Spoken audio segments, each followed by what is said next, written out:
کپڑے 26واں ادب ہاتھ کھلے رکھے، کپڑے وغیرہ سے پوشیدہ نہ ہو، چھپائے نہ اس کو. اس طرح سے ابھی آپ کو کل سے ہی فجر سے ہی آپ کو کس طرح سے دعا کرنی ہے.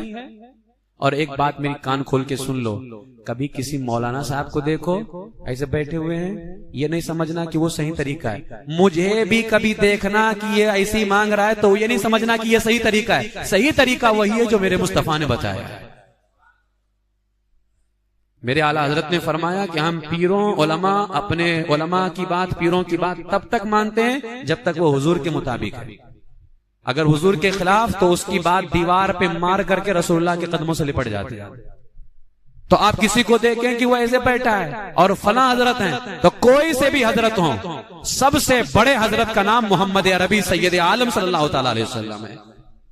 لہذا حضور علیہ السلام ہم نے اپنے اکابرین کو دیکھا الحمدللہ، وہ جب دعائیں کرتے نا یقین جانے قسم خدا کی وہ کوئی ایسا کام رہتا ہی نہیں اس کے اندر. اسی لیے اکابرین کو دیکھنے کے بعد میں ان پہ عمل کرنے کا حکم ہوتا ہے، کیونکہ ان کا عمل ہمارے لیے دلیل بنتا ہے. وہ ہمارے استاد گرامی مفتی محمود اختر صاحب قبلہ نے مفتی کی دستار دینے سے ایک دن پہلے کہا تھا اور رو کر کے حضرت نے فرمایا تھا کہ تم سب پہلے ہی سے مولانا بن چکے عالم، لیکن اب تمہارے سر پہ افطار جو ہے مفتی کی دستار رکھنا ہے تمہارے سر پہ.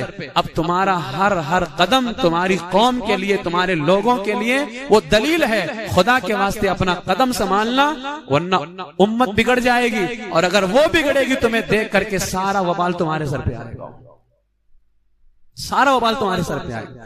آپ بھی آج دیکھو نا بہت سارے ہمیں حوالے نہیں ملتے، ہم کیا کہتے ہیں مفتی اعظم ہند کو ایسا دیکھا ہے. دلیل بنی نا، مفتی اعظم ہند کو ایسا دیکھا ہے، کتنی بڑی دلیل بن گئی ہے.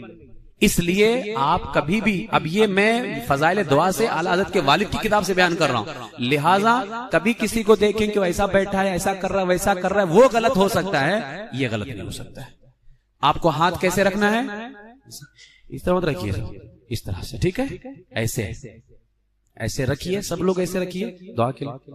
ایسے یہ دیکھ رہیے پورا جو ہے یہ آسمان کی طرف نا، تھوڑا ہاتھوں میں یہ کشادہ، اگر ایسے بھی رکھیں گے کوئی مسئلہ نہیں، ہاتھوں میں کشادہ تھوڑا سا رکھیں، زیادہ بھی کوئی رکھتا ہے تو کوئی مسئلہ نہیں. ہاتھوں کی ہتھیلیاں انگلیوں سمیت کدھر ہوں؟ آسمان کی طرف ہو، کیونکہ آسمان کس کا قبلہ ہے؟ دعا کا قبلہ ہے. ٹھیک ہے.